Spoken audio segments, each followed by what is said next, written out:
What's going on? What's going on, everybody? It is the only sports podcast. That's right, the only sports podcast. I'm Will. That's Casino over there. How we doing today, Casino? I'm doing much better than a handful of coaches today on Black Monday. Yeah. But every time I hear that intro, man, I just feel like a DJ. Like I act like one. I just feel like I'm at one of the day clubs. I'm spinning it like David Guetta. I'm just like out there, ticket, going. Yeah. Before you lost all this weight, we did call you Marshmallow. So that's fitting. That's fitting. And the funny thing is, I've actually gained weight. I mean, well, yeah, I didn't say we stopped calling you that. I said we used to. Now we can start again. That's great. We are here today to talk about week 18 in the NFL, the playoff brackets, everything like that. But first, before we dive into that, let's just talk about this NFL season just as I don't know, just as one thing, as a whole, Casino.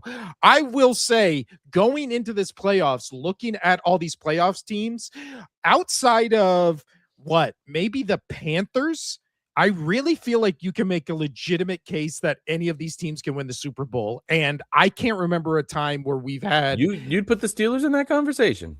But again, I feel like the case for the Steelers is, okay, all of a sudden Aaron Rodgers gets hot. It's like the last ride of the gunslinger kind of thing. And then he just goes out there and then everybody's like, we haven't seen this MVP Rodgers in years. And he kind of just flips it. Like, you could 100% see that. I mean, that's basically, that was the whole Jerome Bettis thing, right? Where like he won the Super Bowl based on, like, oh, we've never seen, he's making it again. Like, he's back in his prime. Okay. All right. You can make that made case. A fair case. You've made a fair case. That's fair. Yeah. All right. With the Panthers, I guess you could do the whole underdog thing. Well, and they've already beat the Rams already. So, you don't know what you're going to get from them. So I don't know. They're going to be heavy underdogs in this game.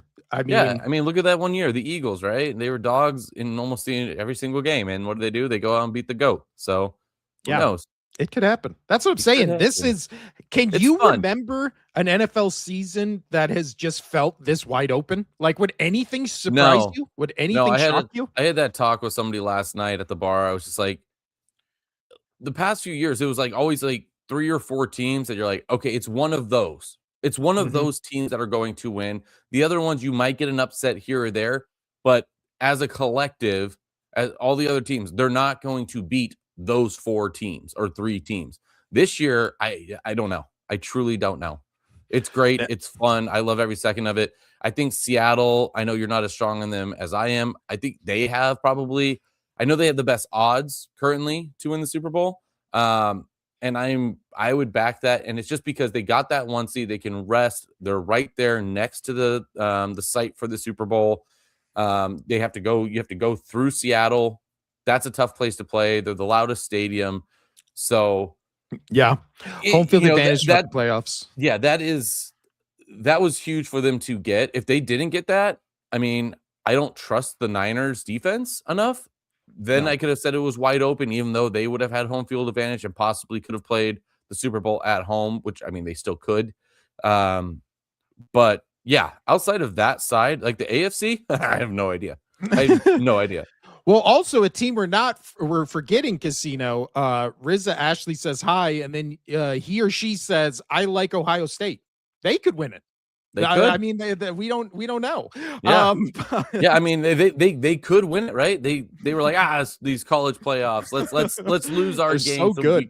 Let's lose that game so we could go play in the NFL and win it. Yeah.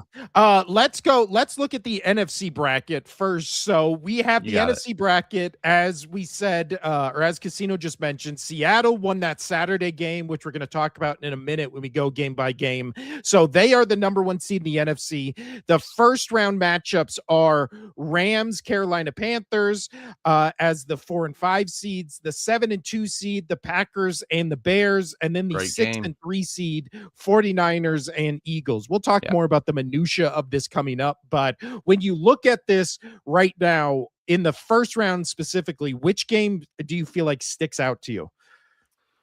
I mean, honestly, the bottom two, I am really excited for Chicago, Green Bay. You have that rivalry, the oldest rivalry in football, and then just Philly, San Fran, which, I mean, I had my San Fran friend who comes to the bar. He said his Niners are essentially, they are essentially just the Eagles fans of the West, and Oh that yeah. I'm like, that's why they hate each other so much. Yeah.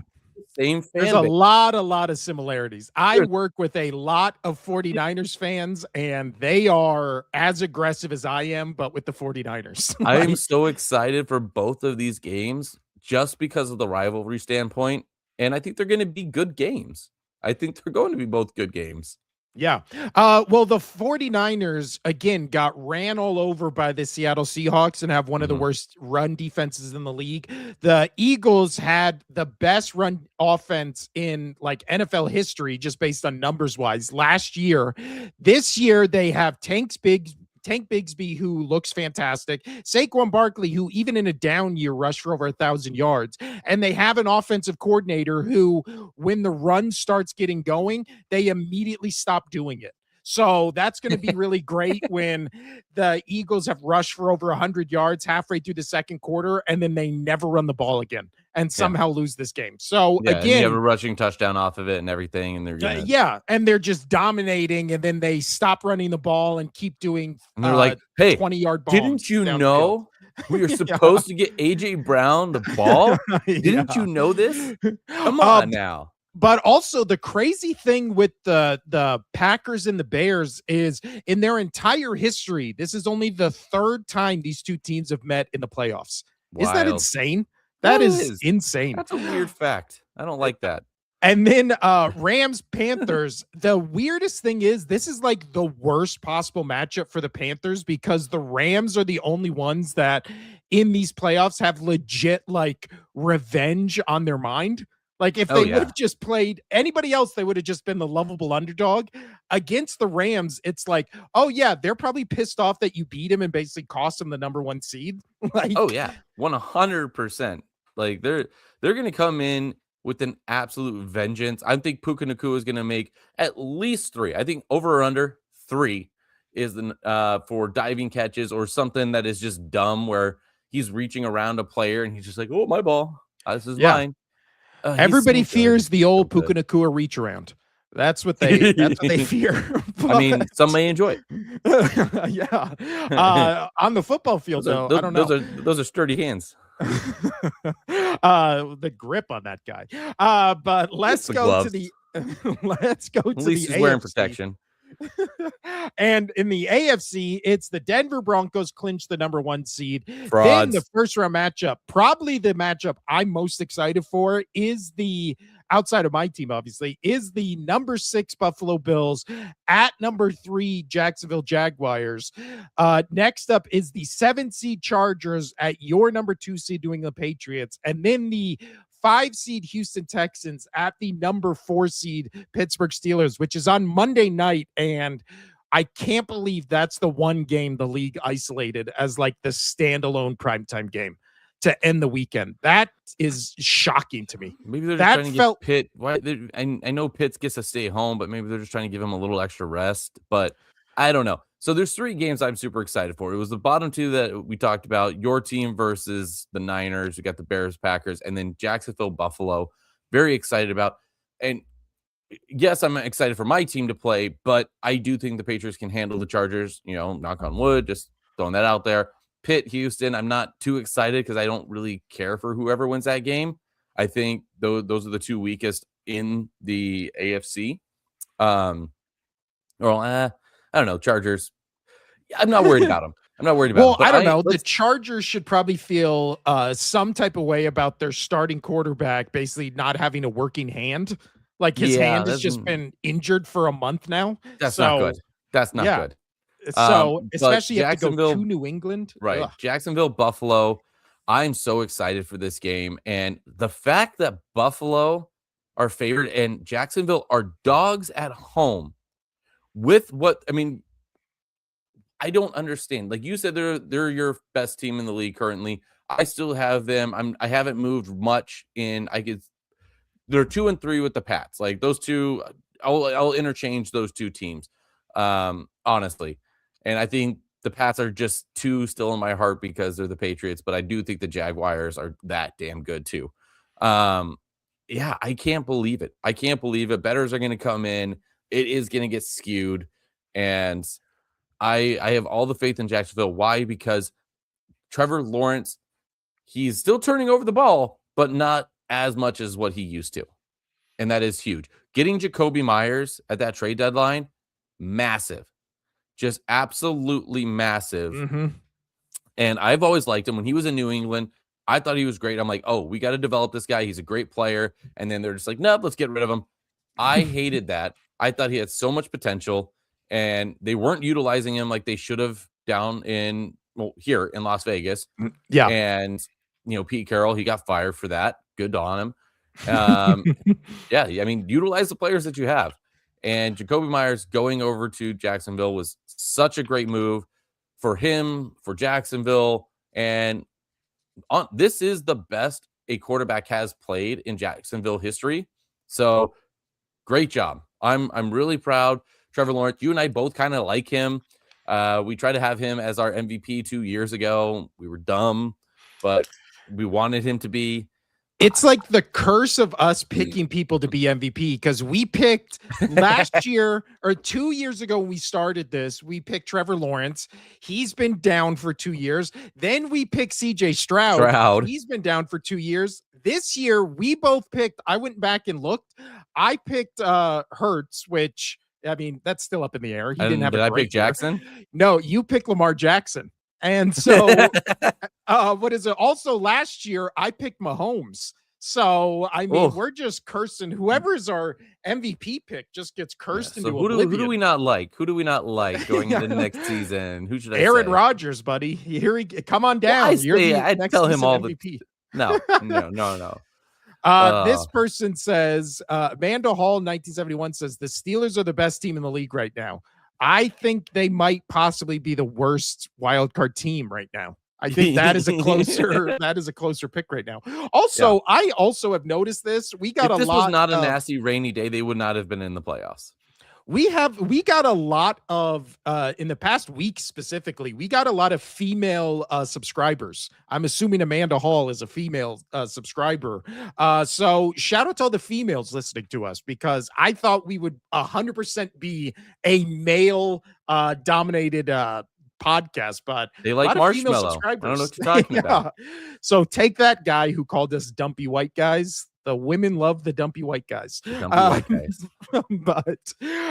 now that we've talked about the playoffs, let's talk about how we got there by going through the games. Because we're starting all the way back on Saturday, and we'll talk also about, just when we get to their games, the coaches that have been fired and all that kind of stuff. So on Saturday, the first game we got was a rainy game down in Tampa, Florida, against the Panthers and the Buccaneers. Bucs won 16-14 in one of the worst officiated games you're ever going to see. Thoughts on this one? It was just a nasty game, right? Between two teams that both really don't deserve to be in the playoffs. They shouldn't have picked a team from this division. They just shouldn't have. None of them are over 500. Even the Falcons, who finished 8-9, right? So bad. I mean, the Bucs, they did what they had to do. Baker still didn't look great. I don't know. I wasn't excited for this game at all. I didn't watch. I wanted to watch this game because I was like, oh, this has playoff implications. I really want to see who can possibly make it. Are the Panthers just going to win and take destiny in their own hands? Nope, they're not going to do that. I wanted to watch it for that, but I couldn't watch this game and be engaged. It just did not grasp me. And I had trouble with it. It didn't Puka Nacua grip you. No, it did not Puka Nacua. What is it? Well, I'm just glad that Bryce Young in this game threw for over 54 yards. So that was good. He threw for 262. or 266, 68% completion percentage, 2 touchdowns, 1 interception. And then Baker Mayfield on the other side, 16 for 22, 203 yards, 72% completion percentage, 1 touchdown, 1 interception.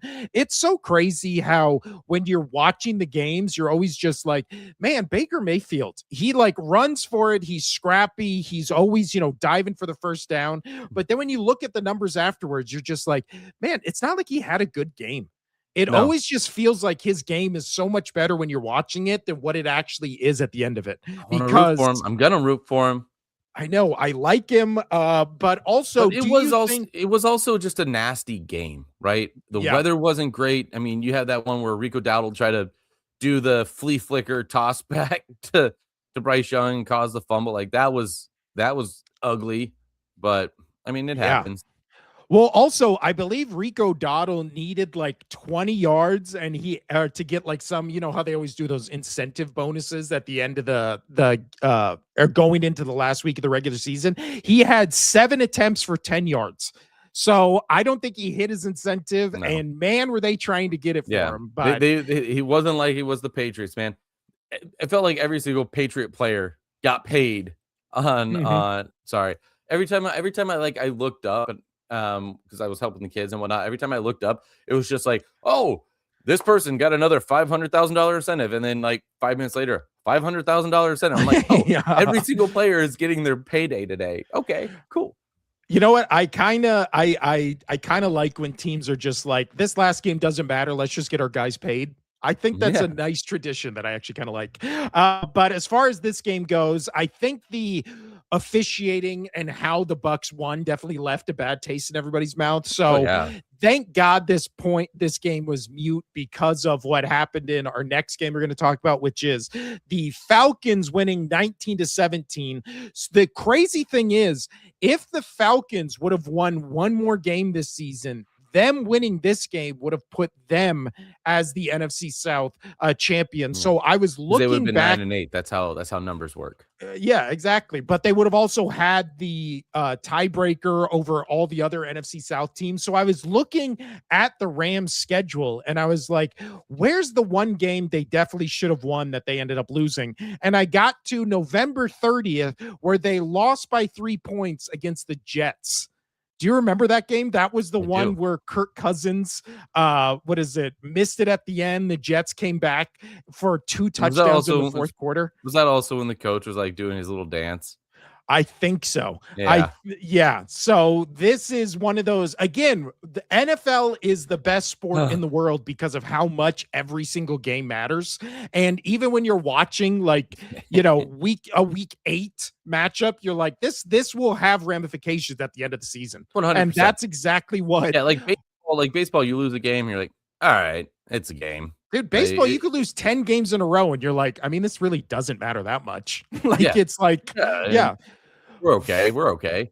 Football is like every game is life or death. And then you come back at the end of the season and you're like, oh yeah, the Falcons lost games in overtime against great point.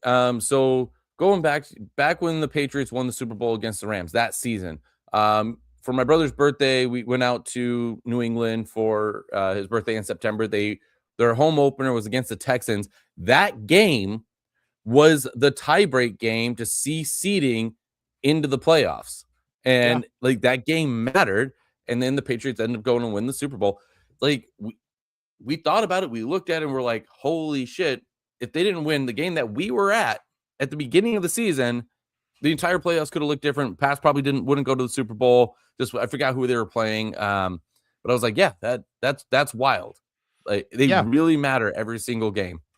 The Eagles literally had tiebreakers over every single NFC team except the Bears. And then that was the one team that beat them that they needed to beat them instead. And then that's what ended up costing them the 2 seed. If it would have been the Rams, if it would have been anybody else, they would have had the tiebreaker over them. But the Bears being the 2 seed. You guys were friends with them all season. I know. And then they stabbed us in the back. Yeah. They did. But Kyle Ledger says, hi, what's going on? I think it's Kyle Alliger. I don't know what that is. Kyle, whatever. Honey Bun says, She waves. I've seen you in the chat. You know from personal experience, I don't acknowledge you. But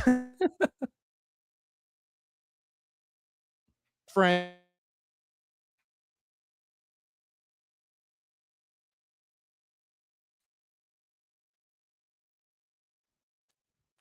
There we go. We're back. Let's Yeah. move on to the next game on Saturday, Casino. The game that was supposed to be the game of the week that ended up just being a dud, which Yeah, that was my pick of best game. Yeah. My pick too. My pick as well for best game. But the you know what? Let's talk about picks, Casino. No, because we don't need to talk about that just yet. We finished the regular season where I win. I got you in the playoffs. We're good. 168 to 161. So it'd be cooler if you do you want my one win? So I'll have 160. You can have 169.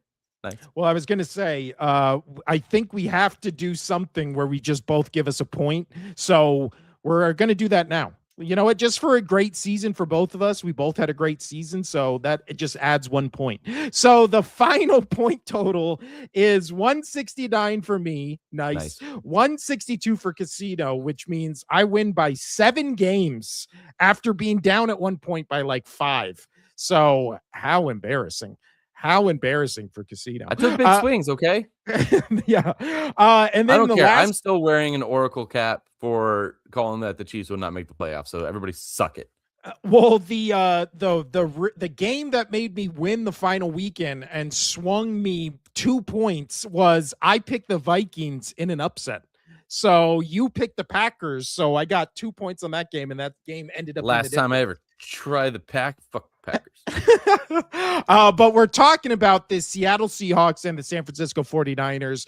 The Seahawks win 13-3 to dash the hopes of the 49ers playing the rest of their games at home. I called them the Sea Chickens at work, and my coworker got really aggressively abrupt and was just like, no. They are the Rain City Bitch Chickens. That's what they are called in Seattle. And I was like, okay. The Rain City Bitch Chickens from here on out. Rain City Bitch Chickens. It doesn't have the same ring to it though as Sea Chickens. It doesn't. No, but Rain City Bitch Chickens is fun to say. Come on now. But thoughts on this game, Casino?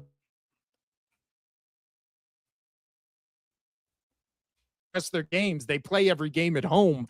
That obviously did not end up happening. So thoughts on just both these teams going to the playoffs? Obviously we know now the Seahawks are the number 1 seed. They get the bye, and the 49ers have to go to Philadelphia to play an out of division rival because the Eagles and 49ers just hate each other. You can sense it. It's out of division rival. Yeah. With this game, I know that you weren't impressed with Sam Darnold, but guess what? The dink and dunk worked. If he has to do that all the way to the Super Bowl, write it. Your defense will take care of business. They are amazing. And don't turn over the football. Don't turn over the football. You'll be fine. And all this hate for Sam Darnold, everybody can blow it out your ass. You can blow it out your ass. He is the only quarterback to go from one team that had 14 wins to another team that had 14 wins. And good on him. I don't care what you say. You still have to command that offense. Even if your defense is helping you win games, you still have to go out there and put up points enough to win. And he did this season. 14-win season. Again, good on him. Sam Darnold, I'm happy about it, bud. Ow.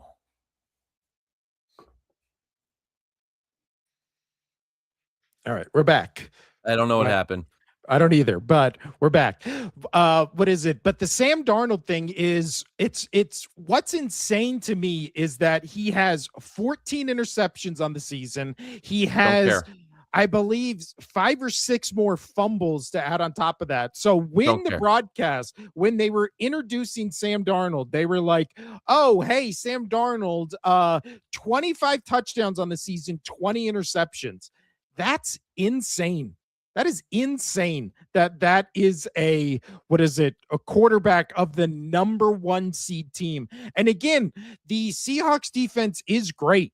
They did not end the season as the best quarterback or as the best defense, even in these playoffs, because that would be the Texans have a better defense, the Broncos have a better defense, and the Chargers have a better defense.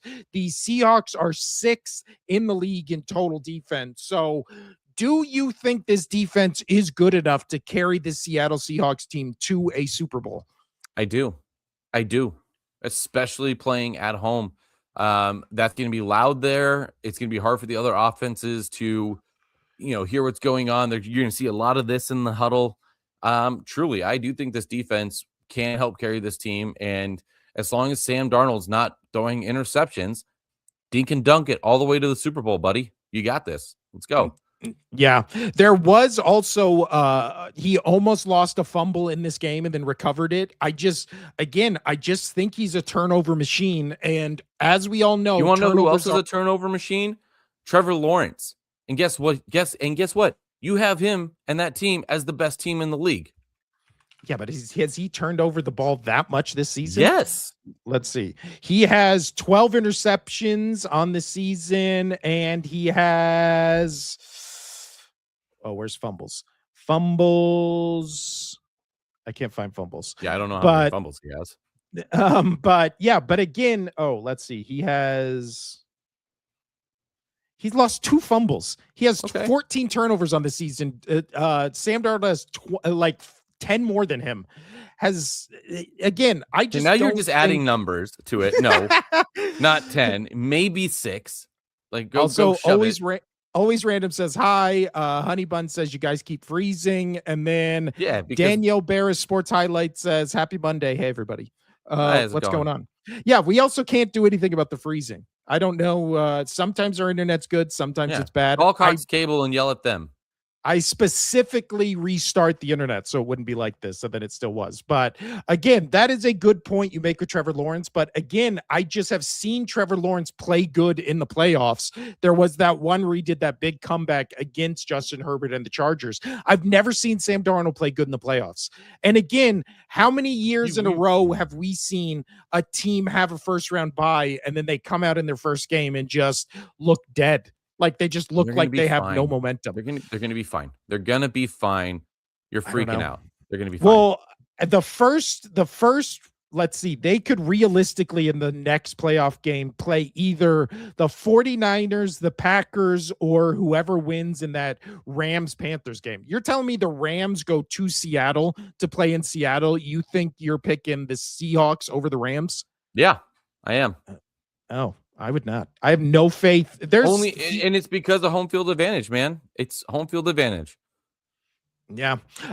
Let's move on to the next game, Casino. I mean, really, there's nothing to talk about from that Seahawks 49ers game. That game, Darnold, every pass he completed felt like it was behind the line of scrimmage. The 49ers, Purdy felt like he was under duress the entire game and just could not get 2 seconds to find the open man. I will say the most impressive thing in that game was just how the Seahawks completely shut down Christian McCaffrey. Just not only as a rusher, but as a receiver. He was nowhere. I don't think he had one highlight that entire game. He was completely shut out. Honey Bun says, I hate Cox. We'll just let that sit. We'll just let that sit. But the next game, we already talked about the Falcons and Saints. Let's talk about a weird game we haven't even talked about. We did the TikToks. This was not a game we talked about, but the Cleveland Browns win 20-18 against the Bengals. Both teams started all their starters. Myles Garrett officially got the NFL sack record, and somehow the Joe Burrow having a pretty damn good game loses to Shedeur Sanders, who threw for 111 yards. Thoughts on this one, Casino? Just Joe Burrow needs to leave. He needs to get out of there. Figure a way out, bud. And I just don't get it. I really just don't get his whole thing of still being there. You're Joe Burrow. You're a great quarterback. You are a top quarterback in this league. Be like a NBA player and what they do in that league where you demand trades, right? Get it done. Get out of there. Nobody in the NFL would harp on you at all for asking for a trade. Some players do it. He needs to do it. He needs to get out of there. And now going on the flip side, Shedeur, fine. He's raw. He'll get better. I do think that Cleveland has something with Shedeur Sanders as long as he's willing to learn. And I don't know if he's there yet, but good on Myles Garrett. He got the sack record in a pretty questionable sack there. Like he pretty much just like touched Joe Burrow, and I think he may have whispered go down. Like I don't know. It was weird. There was 5 minutes left in the game, and I mean, good for him. I'm glad he got it, but the last couple sacks that he got, the half sack a couple weeks ago, where they didn't give him a half sack, and then they went back to it, and they're like 10 minutes later, like, oh no, yeah, he got a half sack off of that. Yeah, totally. Yeah. He was in the vicinity, and then, I mean, the season's longer. I don't know. It's tough to count this one as the all-time sack leader. It just the last couple didn't really work for him.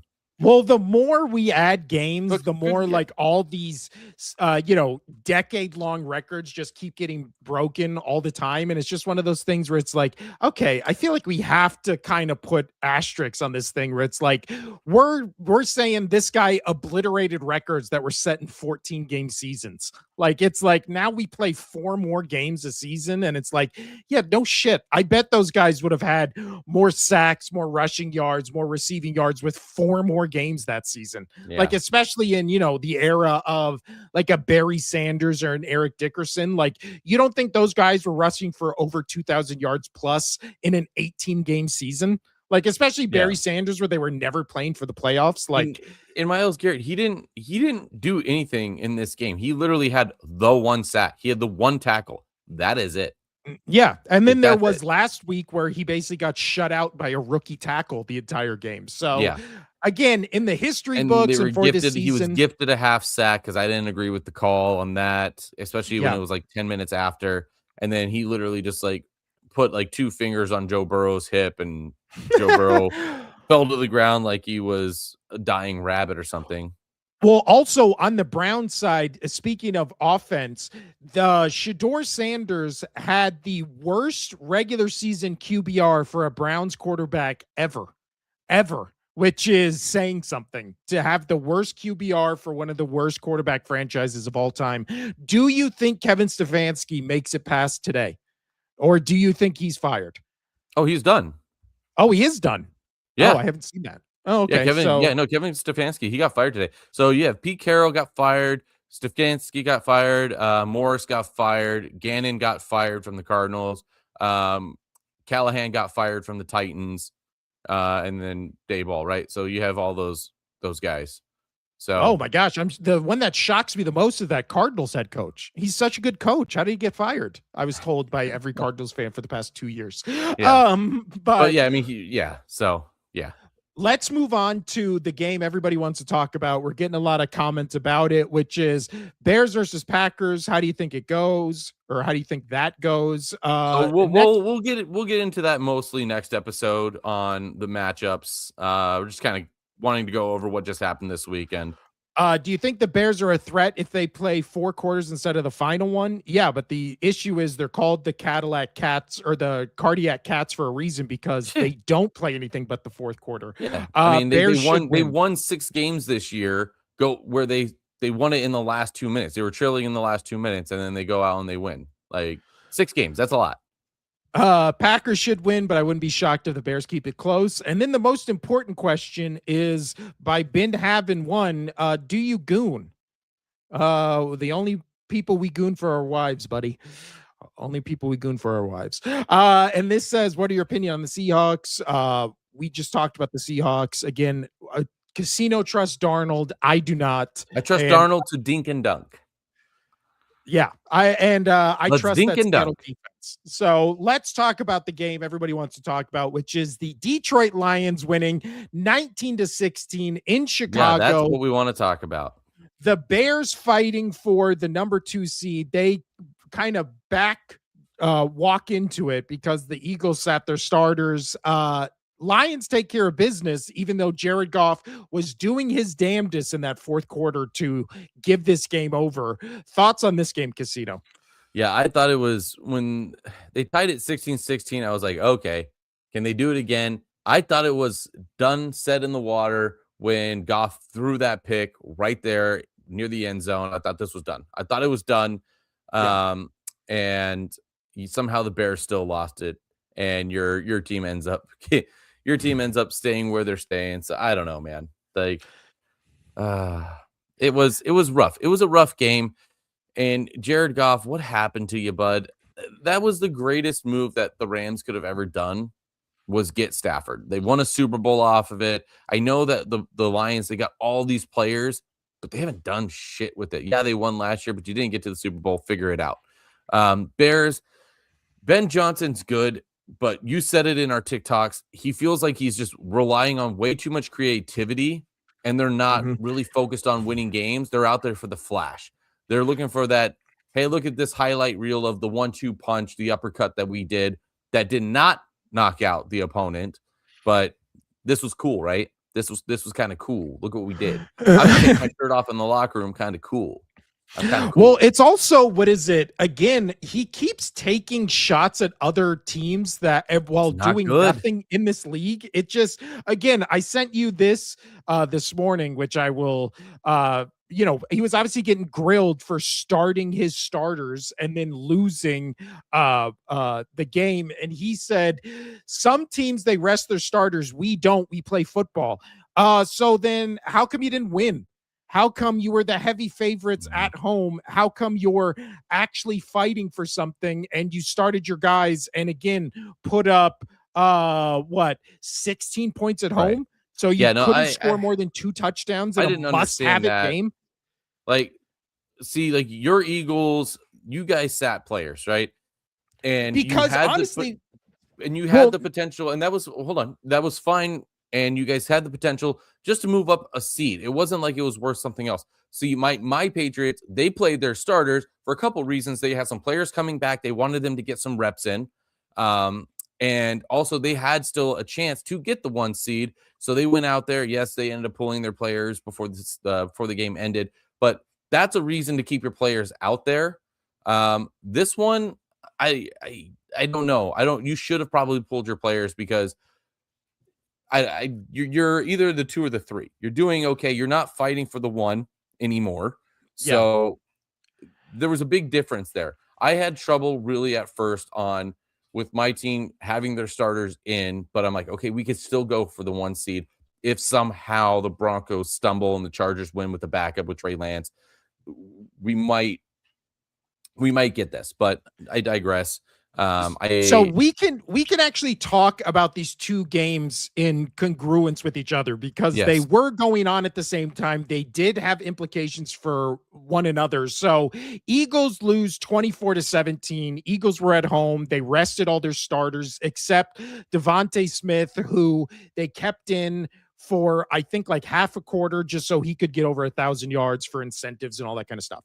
So Eagles clearly took this game as a let's rest our starters. We're banged up. The second Let's bye week. just, Yep. but again, the Ben Johnson with the Bears going, oh, we play football, we start our starters. It's like, yeah, the Eagles rested their starters because they had the utmost confidence in you guys being able to beat the team that is not going into the playoffs, that is in your division. Yeah, You're especially playing when them at you home. start your starters.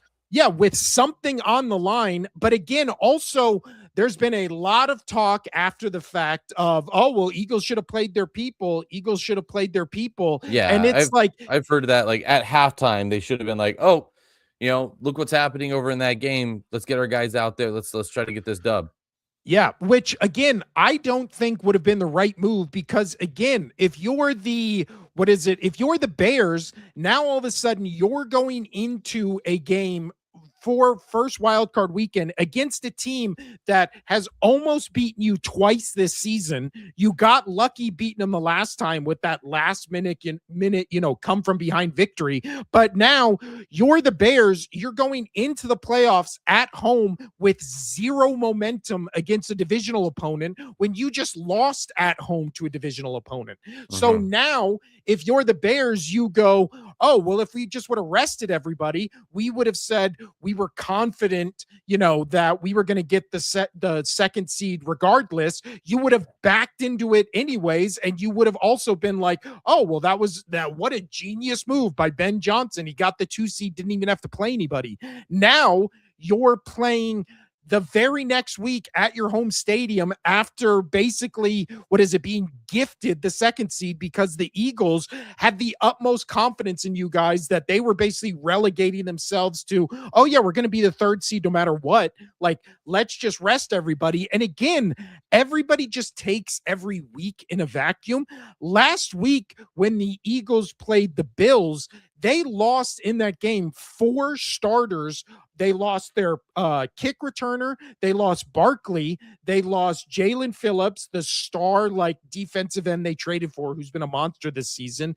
And I can't remember. I think they lost a safety or a corner in that game. Now, all those guys ended up coming back, but that's one of those things where you're all of a sudden playing a Commanders team. And again, this Commanders team, they do the hip drop tackle on Calcutta, takes him out of the game. They've played this same Commanders team with one of the dirtiest players in the league in Frankie Louvu. You don't think he's, going for the knees of Barkley, of AJ Brown, of Devontae Smith, of Hurts? Again, why are you risking it?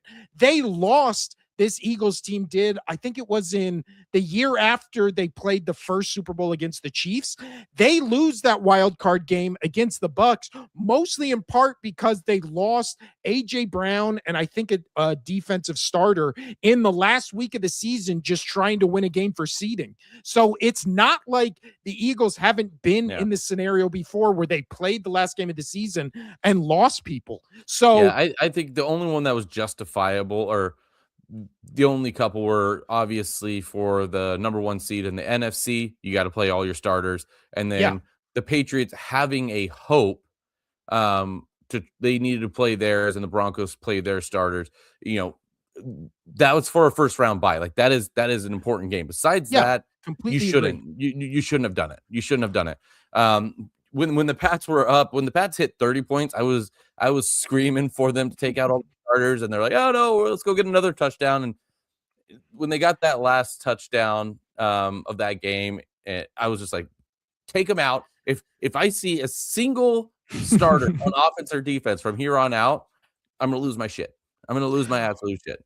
Honey Bunny says Eagles are clearly focused on the playoffs. And that's another thing where it's like you just said, the way the playoffs are now, if you don't have the number 1 seed, all the other seeds are kind of like, you don't get a bye, you get potentially a second home game, but it's also like Packers upset the Bears. All of a sudden the Eagles are the number 2 seed.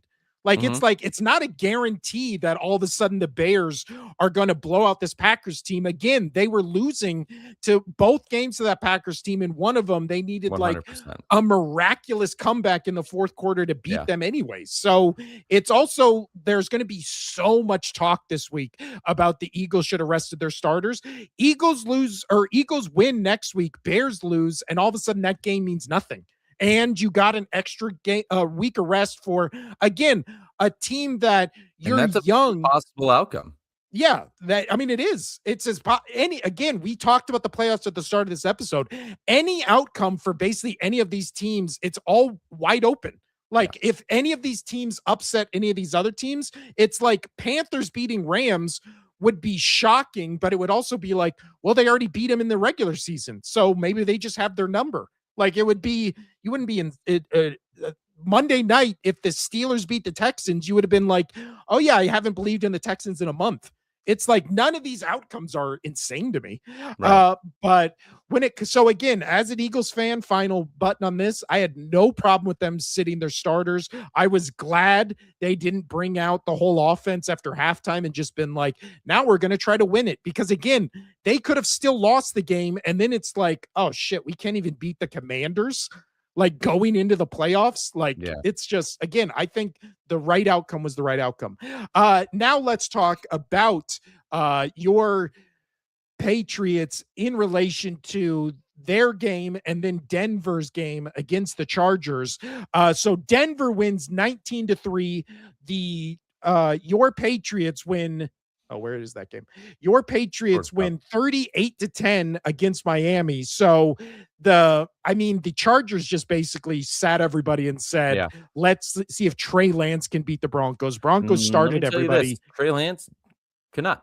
No, he's not the guy. Dude, there was it must have been the altitude because the amount of overthrown balls Trey Lance had was just insane. That Was was just a bad insane. game. Yeah. He had so many wide open people, and he was just like, "Oh, no, all right, let's throw it 5 to 7 yards over your head. Let's just do that." The Niners, they must feel so happy that Trey Lance did not end up being their quarterback. Well, there's a real sliding doors moment in the NFL where if like Trey Lance, if they do that trade and don't necessarily draft Purdy, or maybe Purdy doesn't turn out the way he does, that everybody on San Francisco was fired.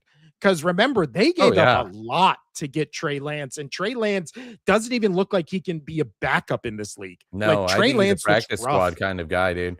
Yeah. And you know what? I will say this though.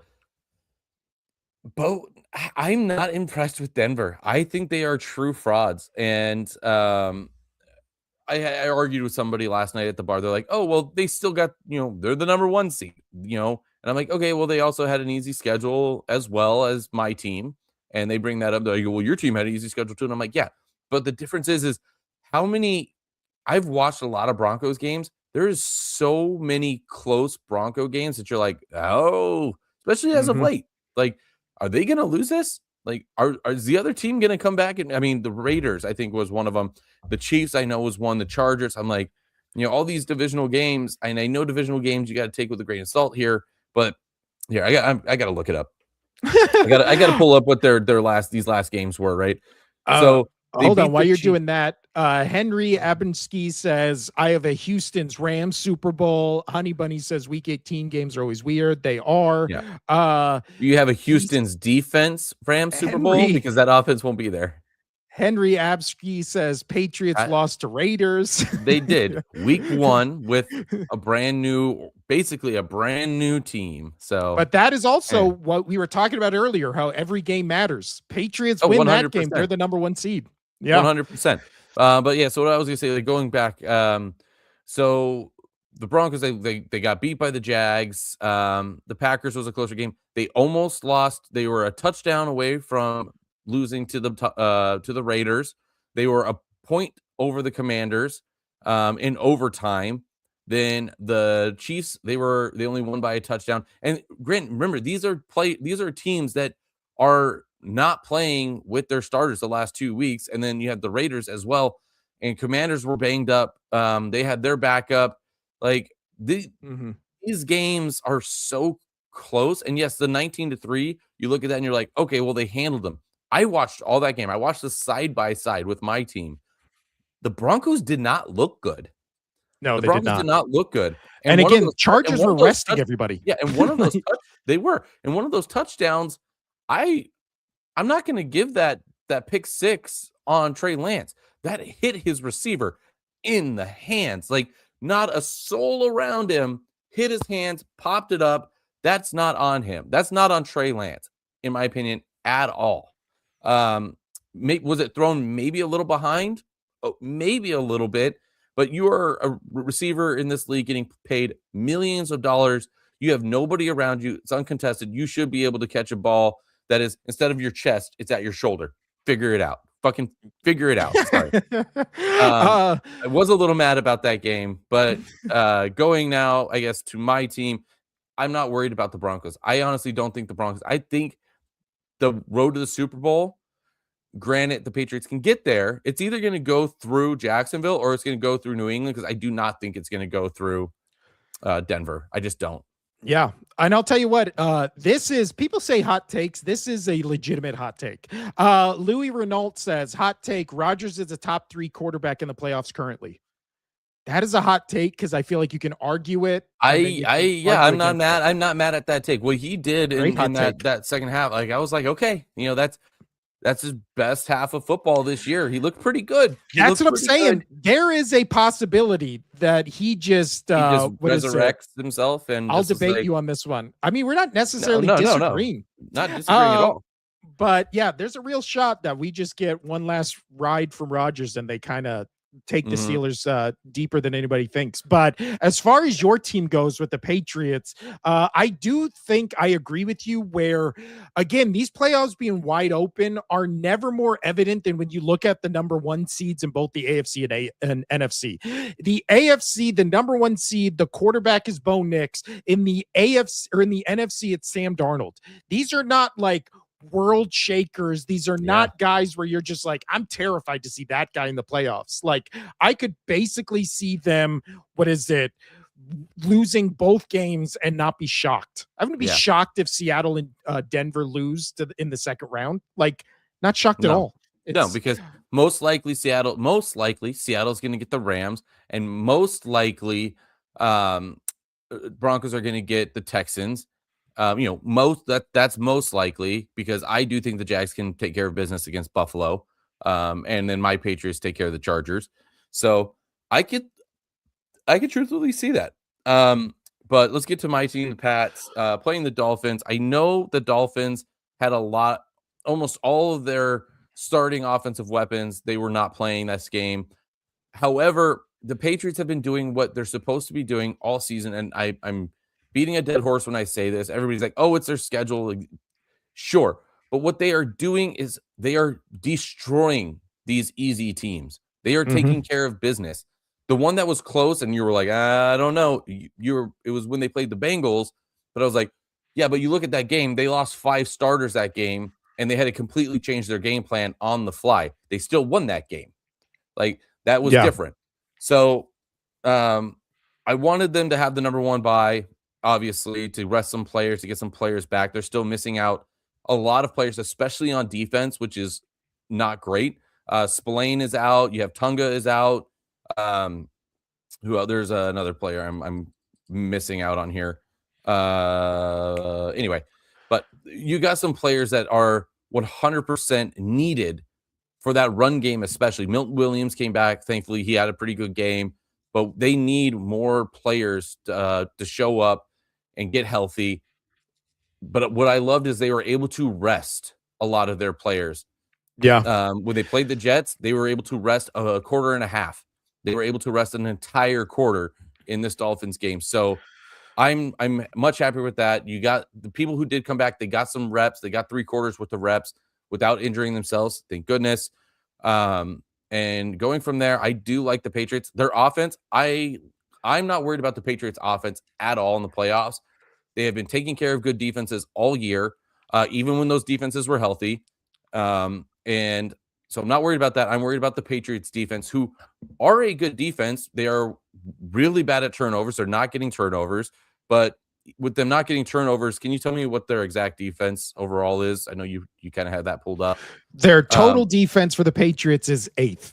So they have a top 10 defense. That is amazing considering they are one of the worst teams in the league with turnovers. Well, in turnovers. And yes, after week 11, when they lost Milton Williams and then a couple other players started getting injured on defense, that their run defense was just blown wide open. They were just absolutely destroyed. Wait, somebody is debating with you, and okay, let's hear it. Louis Renault. After this Patriots talk, we'll get back to you. But for right now, Clayton Z4J says they were destroying easy teams. Every time they played a good team, they almost lost or blew a game. Remember Bills, Pats, Week 15, 21-0 comeback. You got a Bills fan. Bills. Patriots are frauds. So no, yeah, that was a bad Bills fan. No, that was 100% a bad game. And that's what I'm going for, though, that's what I'm saying is, yes, the Patriots should have won that game. But with what they were missing on defense, Cook ran all over him. He had 3 touchdowns in that game. As the Patriots defense gets better, and when they had their defense when they played the first time and went into Buffalo, they took care of business in Buffalo. I guess it was a close game, but the Patriots had their defense then and they had their business. They did not have that when they played Buffalo the second time. And Cook destroyed them. And rightfully so. That's good coaching. That's good awareness. They were like, oh, there is a hole in this team. It is their run defense right now. Run all over them. They did. And you guys won the game. So, and good on them. And yeah, the Patriots, I don't know what you're talking about when you say they weren't blowing out teams. They've taken off their foot off the gas so much this season. so much this season. So they blew out the Jets just recently, blew out the Dolphins, blew out the Giants. The Bengals game, we talked about that. They lost 5 starters in that game. Took care of the Jets that time. When they went into Bucks were winning the division, beat the Falcons, even with Bijan and Drake, or London was out that game, with Bijan putting up crazy numbers that game. So, you know what? They took care of the Browns. They're the only team in the league to have like a 10-game win streak where in NFL history, scoring over 23 points and not letting their opponent score over 23 points. So, all right, there's my debate. I think I put up a good case there. Just throwing that out there. So Louis Renault, let's go back to him. He said May 1, Stafford 2, Rodgers 3. Who's in the convo? I honestly, looking at it, I think the Rodgers top 3 is insane now that you look at it, because Josh Allen has had a better season than him. He's not Trevor saying Lawrence he's saying going into the playoffs. Yeah. So would you rather have Rodgers or Josh Allen? Josh Allen, Trevor Would you rather Lawrence have right now. Rodgers or Trevor Lawrence? Trevor Lawrence. But I'm not gonna. Okay, go. No, if Herbert's hand wasn't broke, I'd rather have Herbert. That's fair. I'm agreeing with you on all this stuff, but most people were thinking Rodgers washed up, done. No, he's now playing well enough towards the end of this season that I'm kind of writing off the Steelers still in my mind, but I do like your take that, maybe he's going to resurrect some sort of Rodgers magic come postseason, and that's possible. So I am okay with saying that Rodgers going into the postseason is playing some really good football right now. Just real quick. So Lee Renault says Rodgers over Allen in the playoffs. Name me the last good Aaron Rodgers playoff game, because the last time he won the Super Bowl was in 2010. It is 2026. Yeah. So it's been 16 years. Josh Allen, I mean, he's really outside of Cook when he has his decent games. Josh Allen has to play Superman every game. Like if it wasn't for Josh Allen, him in the playoffs put his defense. I mean, there's the 13-second game. He drove down the field and scored, and then by miraculous Mahomes devil magic, the Chiefs win that game. But that was so dumb. that was so stupid. Louis Renault says the Pats are the third best team in the AFC, in my opinion. So who do you have? So Louis, who do you have over them? Because I'm not disagreeing with that. I think the Pats are kind of right there in that spot, but I'm wondering, who do you think is over them? If Rodgers had better weapons, he'd put up 4,000 yards. He literally had Devontae Adams as the best wide receiver in the league for a decade and didn't even get closest to the Super Bowl. Followed him everywhere he went. Yeah, what are we talking about? He has Broncos 1, Steelers 2. So I'm assuming he's a Steelers fan. He's just trying to hype up his boy, which is fine. But he also said, what is it? Oh, Hoodoo. Where is that? Voodoo. One? No, it was, there's a lot of comments here. Oh, who do you guys have winning the Super Bowl? Sorry, I just got here. That is a good question, because we have not picked that since the playoffs have been set. Yeah. Who do you have in the AFC? Who do you have in the NFC? We'll solidify it come Wednesday. I think that's when we'll solidify it. But as of right now, I'm sitting Seahawks, Jags going to the Super Bowl, is what I'm picking. And I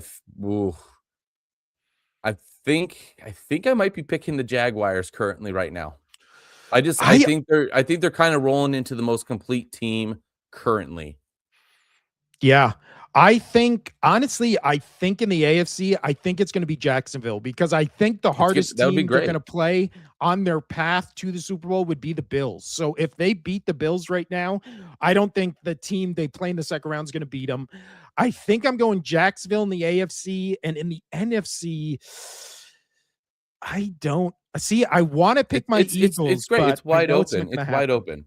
I feel like the NFC is just much more. All these teams have just giant fatal flaws, where the AFC, you can go, well, they have all great defenses. Their quarterbacks are okay. Yeah. You know what? I'm going to save my pick for Wednesday. I need to look into. No, I mean, I might change it, but that's kind of where I'm sitting right now is Seattle Jags. If I had to put money on it right now, go for it. This is my pick. That's But then again, would you be that's where I'm going. shocked? That's the route I'm going, leaning. But would you be shocked if Josh Allen goes into Jacksonville, just turns into Superman, and they win Not in a at shoot? all. I wouldn't Not, either. That's what not I'm at all, saying. because These Josh playoffs Allen are so because wide Josh Allen is better than Rodgers. That's so I mean. um, also, Lou Renault says if Rodgers had better weapons, he'd put up If 4. We already read that one. if Allen doesn't have a wide receiver one, Louis. That's a great point. Also, yeah, he doesn't. as Clayton says, Louis, you are delusional. No way Rodgers beating his Allen in the playoffs. I agree 100%. I agree. And then 46MD says, are the Pats pretenders? We're going to find out who have they beaten. It possibly could season. be. As long if they can get that defense figured out, I don't think they're pretenders. I don't think they're pretenders in general, but they've got to get that defense figured out, because if they don't, that's going to be their worst enemy, especially if they play a team like the Bills again, who can run with Cook and Josh, and then the Jaguars. That offense can just eat them up. That offense would just eat them up. So, yeah, we're worried about those teams. No defense scares, as a Pats fan, no defense scares me in the AFC. It's, can their defense stop some of these offenses? Yeah. Psycho Razzo says, come from a Colts fan, as long as Patriot lose, I'm good. Louis Backett says, oh, I forgot about the Jets. Pats down to 4th in the AFC. Then there's in no way a possibility where the Pats are a worse team than the Steelers. Like, I get homerism, but we're being crazy here. Yeah, we're being crazy. Patriots are pretenders 100%, comes from Clayton. And then Lou Renault says, okay, here's my other hot take. Rodgers and DK are a better duo than all other quarterback wide receiver duos except Stafford and Puka in terms of who I want for one playoff run. Well, I mean, the issue is DK won't stop assaulting fans in the stands. So who knows if he's even on the field. And if we're doing duos, I mean, I think I would take Drake May and Stephon Diggs over Rodgers and DK right now. I would take Stafford and Puka. Obviously, you have Hurts there. And Smith. I would take Hurts and Devontae Smith over that. I'd take Hurts and AJ Brown over that. I don't know about that one. I would take, let's see. Oh, Seattle. I would take Darnold and Jackson Smith and Jigba. Oh, I think all Jackson day. Smith and Jigba's all way day. better than That's DK That's the only reason Darnold is having a pretty damn good season. Yeah, and also JSN finished as the #1 wide receiver, I think, in both yards and touchdowns. Yeah. Maybe receptions as well, or Puka. I know Puka has one of them. We could digress with that. It's okay. It's okay. Yeah. I'll take Stroud and Nico Collins. That one might be the one you're actually debating. No way you take Hurts, who's a system quarterback, over Rodgers. Hurts has been to double the amount of Super Bowls Rodgers has ever been to, has ever even sniffed. Hurts has been closer to going to 3 Super Bowls than Rodgers has ever been to going to a second. I would 100% take current Hurts over current Rodgers every day, twice on Sunday. Playing that back-to-back game. Would it be delusional to say the Steelers can beat the Texans? No, because again, we've been thinking Steelers have been frauds Texans have been frauds for the last month. They've really fallen off. They can't score 2 touchdowns. Switch Rodgers for Hurts and the Eagles would have 4 rings in the last 7 years. It's always so funny that we do this discussion where it's just like, take anybody and put them on the Eagles and they have all these rings. Yeah. How come we can't take Rodgers and put him on the Steelers or the Packers or the Jets and get, I don't know, a winning season? Like, get him to within sniffing the Super Bowl, within sniffing a conference championship. Like, yeah, it's any version of Hurts, any version of Rodgers Hurts. You know what, Lou? I do want to respect you on this, because you are trolling him, and I love it, even if you don't mean to be. No, but see, I don't think he's trolling. No, I don't think he is either. I don't think he's trolling you either. But I'm sitting here watching it because I just love watching you get flustered. It's one of my favorite pastimes. Well, it's not even a fluster. It's just like, again, he says, okay, you guys obviously know I'm a Steelers fan, but tell me this. Where do you have Rodgers all time? Don't be ring merchants, talent only. Again, you have to we did this not too long ago. We had him in the top 10. Yeah, again, I think it was like 8 or something, 7 or 8. Yeah. For all time quarterbacks, I believe so. Yeah. Something like that. He says, not a troll, just diehard A-Rod fan who live both in Green Bay and Pittsburgh. Oh, that's weird. So you're an Aaron Rodgers fan, not a Steelers fan? That's weird. That's weird. But all right, let's get back into really the last game I think of consequence we haven't talked about is, I mean, the Rams Cardinals game. That felt like a game where it was more for Stafford's MVP than it was for seeding. Yeah. That, and it worked because I feel like that was the game that kind of put the kibosh on the I don't know. It's gonna because outside of the touchdown and reception or touchdowns, interceptions, and then yes, you have passing yardage, but not by much. That's Stafford. But every single other rating that a quarterback has, including even rushing and rushing touchdowns, that all goes to Drake May. Completion percentage, downfield percentage, like all that goes down to Drake May. It was Drake May's, and then going into this game, I'm like, whoever they pick, one of those two, deserving, 100% deserving.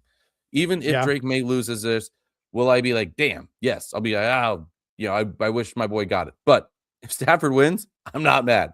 He's had an incredible season. Just absolute dumb numbers. He's blowing out old MVP numbers and like out of the water. If Drake May is blowing away old MVP numbers, but Stafford is just doing it also. So yeah, two amazing quarterback plays this year. So good on him.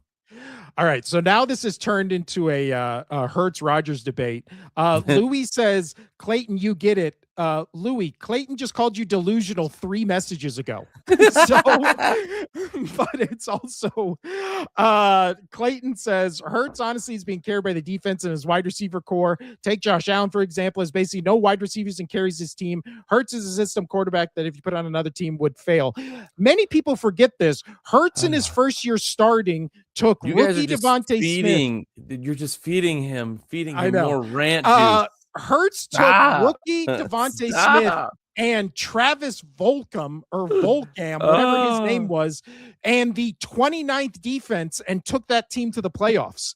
So again, when they put a team around him, he took him to the Super Bowl. When he had no team around him, he took him to the playoffs.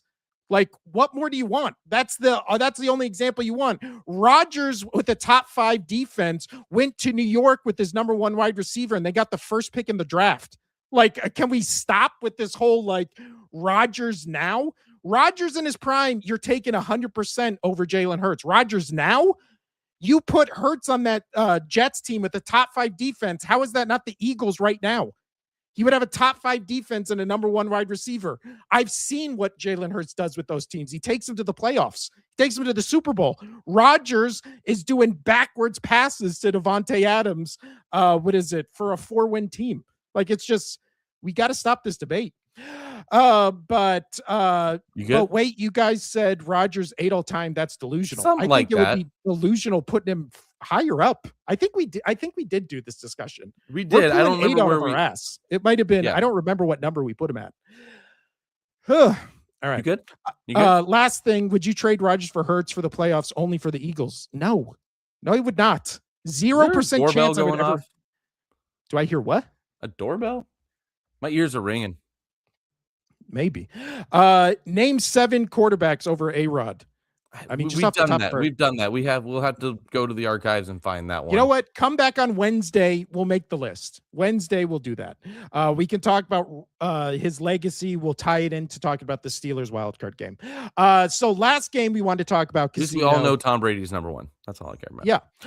Steelers win. Speaking of the Steelers win 26-24 Sunday Night Football. On a gift from God. On a gift from a rookie kicker. Also a gift from. Oh, no, yeah, it was a gift. It was a gift from God. Yeah. So for those who don't know, the priest on that side. Yeah, the priest. There was a priest pre-game on that side because Pittsburgh, very Catholic community. They were out there. The priest was using holy water on that end zone before the game started. So it was Oh, I have the video right here. Oh, it's so good. It's so funny. So many people say this was the final thing that made the Steelers win in the pregame, we have a priest walking around the end zone. I'm assuming throwing holy water. Yes, it was holy water. So now, Casino, the real question becomes, God's favorite teams are clearly the Bears and the Steelers. All day. Do we see a Bears-Steelers Super Bowl? That, or if that happened, oh my gosh. Oh my goodness. 100%. That would be so funny. That would be so funny. God, that would be one of those, that'd be one of those ones where, I mean, I feel like you could 100%, what is it? They would make a movie out of that. Case. Yeah. They'd make a movie out of that and they would show it at Sunday school. But so when it comes to the Ravens Steelers game, Casino, again, do you think the Ravens loss, if you had to put the blame on the Ravens loss, do you put it on Lamar Jackson? Do you put it on Harbaugh? Do you put it on the rookie kicker? I think I'm also agreeing that it's on Harbaugh because, again, you have a rookie kicker. You're on the road. You're in a shit weather game against a division that you just saw another kicker miss the extra point. Well, I also didn't during the broadcast. They were showing that rookie kicker during pregame, and he was missing kicks, wasn't he? Yeah. It's not like he was. Well, that's the only kick that he's missed under 50 yards this entire season. Yeah. So again, if your kicker, your rookie kicker is missing kicks, he's missed he's made all season in pre-game like festivities. What are we doing here? I didn't like just the clock management. Lamar Jackson was taking too much time off of the clock. You had timeouts. There was that first down that like he tried to like float it up and over. I forget who he was trying to float it over to, and then he started yelling at him. He's like, "You got to go down. Why didn't you go down?" Yeah. You could have ran. Lamar Jackson, what are you scared of?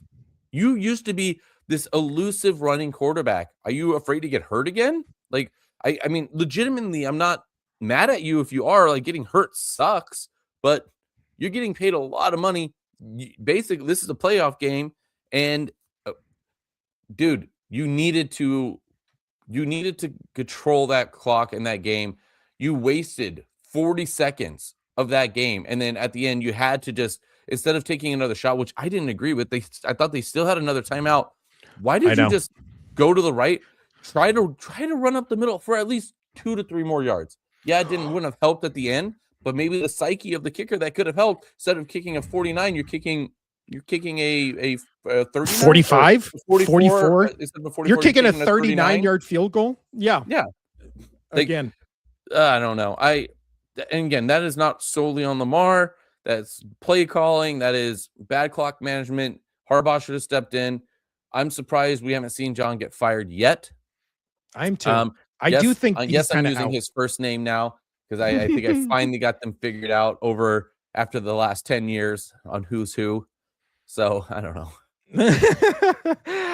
So Steelers going into the playoffs, they have, in terms of total defense, they are 26th in the league in total defense. So again, I don't know how much you can trust the Steelers going in, but again, you look at what we just did. You look at these AFC playoff teams. It's not like you have all these high-powered offenses outside of maybe New England and Jacksonville.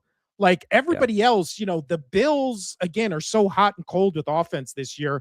The Broncos, we've seen hot and cold for the past If they're going against a bad run defense, Cook could take care of them. And outside of that, you have to hope Josh Allen's playing hero ball. There was that 1 week, God damn it.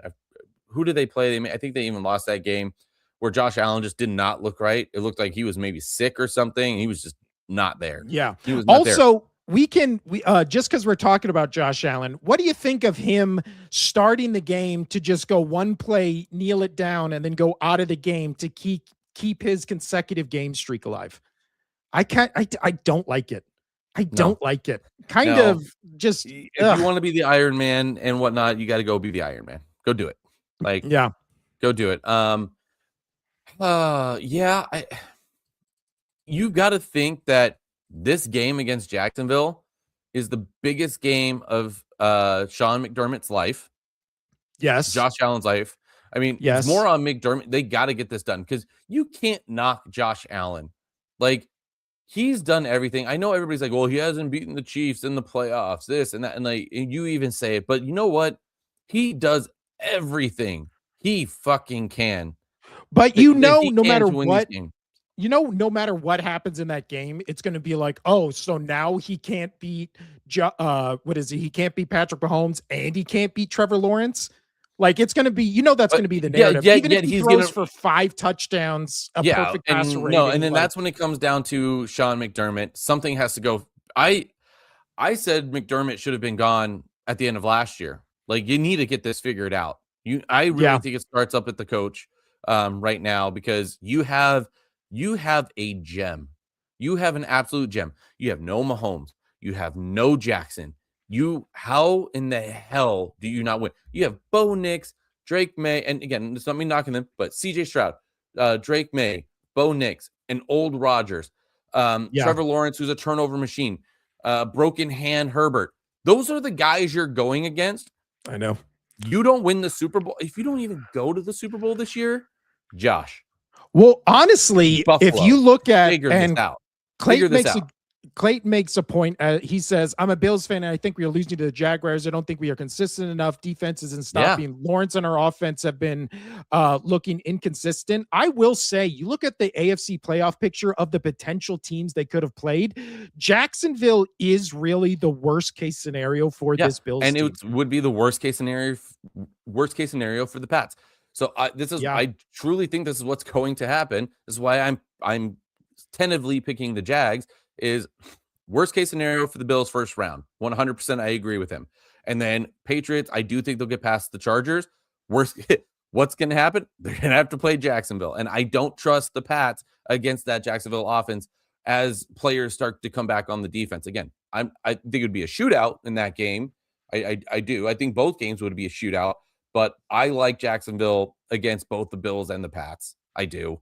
Yeah, and and then Jacksonville going if they have to go into Denver. They already beat them by 2 touchdowns last time they played. Like it's Jacksonville looks good if they can just keep their head on straight. I mean, Duval, like he's done. Liam Cohen has done just a absolute phenomenal job. I mean, if you're gonna say it, Casito, just ask for the real thing. Duval, goddamn, so good. It's so good.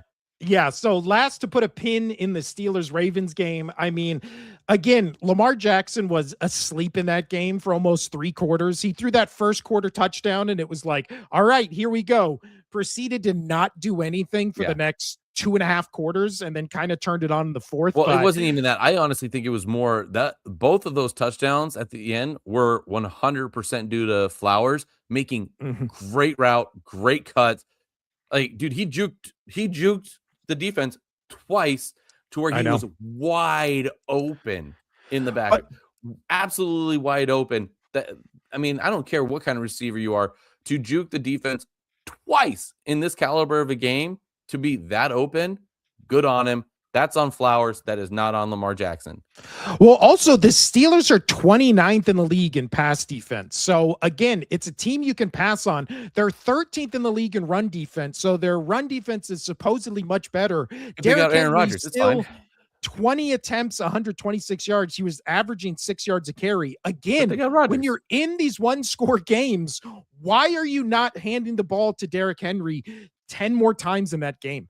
Like, I have no idea. I've been asking myself that same question when the Pats played, and they're like, "Oh, we're not going to use Henry for the last 12 minutes and 30 seconds." That's coaching. That's Harbaugh. That's Harbaugh. Where you can throw Harbaugh. That's what I'm saying. I can't believe Harbaugh is not gone.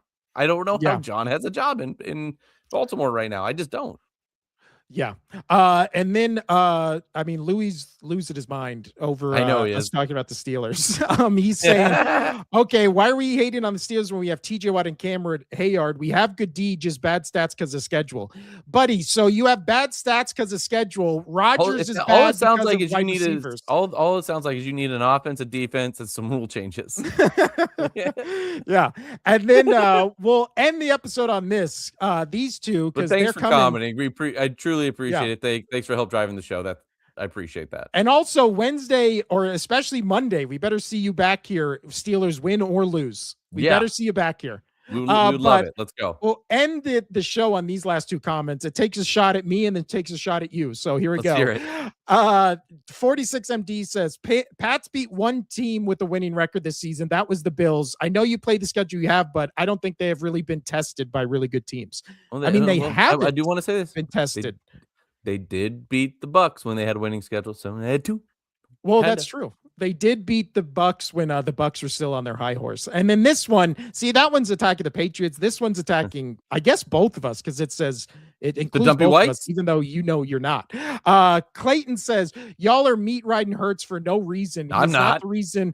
Yeah, that's what I'm saying. I don't know why you said y'all. No.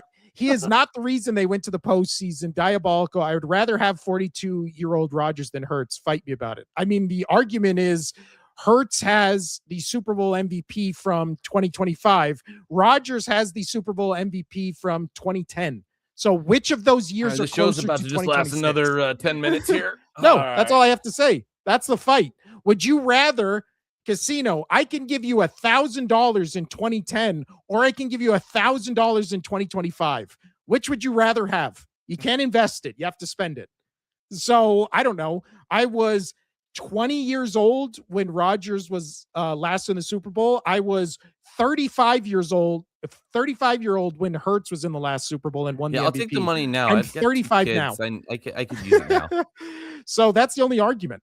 It was it's 2011, 2010. No, they won the Super Bowl it was the 2010 season, because they do that thing where it like goes into the next year. So it was the 2010 Super Bowl that took place in 2011. This Super Bowl will be the 2025 Super Bowl that takes place in 2026 because it's for the last season, blah, blah, blah. Either way, it was in 2011 against the Steelers, right? It was a long time ago. But outside of that, we have anything else we want to say, Casino, before we get out of here? Or we were going to talk coaches, but we went a little long because of wonderful people driving comments. The show. Yeah. With the cat. And also, thanks, especially Louie and Clayton for for you guys joining the show, doing all the comments. Last thing I wanted to say, you think we'll touch on coaches real quick. You think any other coaches get fired, or you think we've seen the last of it? I do think there's a legit shot Harbaugh gets fired. So there's two coaches that I would say are close. You have Mike McDaniel, right? I think he's going to get another shot. I think you get Tua out of there. I mean, I know he has no trade potential, but you get Tua out of there, and you either stick with yours or you try to get somebody. There's been talk about Burrow going down there. You can figure it out. And you saw the disconnect with Tua and Mike. So we'll see what happens there. But he's kind of still on the chopping block. He was the coach. I agree. He was going to be fired to start the season year. And then John Harbaugh, just because what has transpired. Like, it doesn't look like Lamar Jackson. You brought it up last week. He doesn't want to play football. It's kind of what it looks like. Well, maybe he doesn't want to play football specifically for Harbaugh. He doesn't like that also might be something. Yeah, possibly. Yeah. Or they had a falling out behind the scenes or whatever. I don't know. Again, we've been saying it for a couple months now. They say polar opposite things in postseason interviews, where it seems like they're just assuming what the other one is talking about without actually talking to them. So that might be a red flag. I will say, of all the firings, the only one that shocked me was Raheem Morris for the Falcons. It seemed like that team liked him. So there's out of all of these teams, like Pete Carroll getting fired, and all these players or these coaches getting fired, a lot of them can go back to being coordinators, right? It didn't work out for them. I was surprised with Morris's firing. That they have a team there, dude. They have it. Whichever coach gets fired, like say if John gets fired, if I was the Falcons, I'd be calling his ass up. Dude, that's what I'm saying. I'd be calling him up. And you have Kirk Cousins, who is viable. He's not your best quarterback, right? And then you got the rookie with Penix. You might be shopping around, testing the waters. Dude, Joe Burrow. Joe Burrow is a hot target, right? I really think that he needs to be out of Cincy, and I think he might be trying to get out of Cincy after this year. Imagine Joe Burrow going to the Falcons. Also, what is it? Instantly winning that division. Yeah. Instantly. This is my last prediction. I think a coach that also could potentially get fired. I think Todd Bowles in Tampa Bay. I think there's a chance he gets fired too. Because again, that team was 6-2. They lost. They won the last game, but again, Falcons were ending the season on two of the biggest wins they've had all season, and then all of a sudden he got fired. So I don't know if it'll happen, but if I had to bet my life against it, I wouldn't say it. I wouldn't say it would happen, but I think there's a shot. And Todd quick one little shout out here as we end the show talking about the Bills. We talked about the Bills a lot today. Good job, Trubisky. Good job. What did Trubisky do? Oh, he was the backup. I thought you were talking about the backup commercials where you were like, no, those are good. Those are so funny. Those are hysterical. They are the best, and he's in the best one. The drive-through one. That he's in the best one. Also, before we end the show right here, Lou Renault says, you guys earned a sub for good content, by the way. Clayson says, yeah, I sub too. Appreciate you all. Yeah. Appreciate and you, that's what it's all about. We can argue, we can debate, but it's just sports. Sports are fun. You won't hurt my feelings. You might hurt little Tinkerbell's feelings over here. Because if you talk anything bad about his Eagles, the Eagle fan trust me. The Eagle fan comes out. No, that's Eagle not fan true. Comes out. I am the most critical Eagles fan you know. Do not even debate. There's nobody that hates the Eagles more than Eagles fans. Eagles fans are the most vicious against their own team in the entire league. I'm a realist when it comes to, to my Patriots. I get it. I try to be as logical as possible. I really do. That's why I have my debates on this season on why I still think the Patriots are a good team, etc. And I've watched previous shows. I've talked about that, but I love when your Eagle rants. I hate them, but they're good for the show. They're good for the show.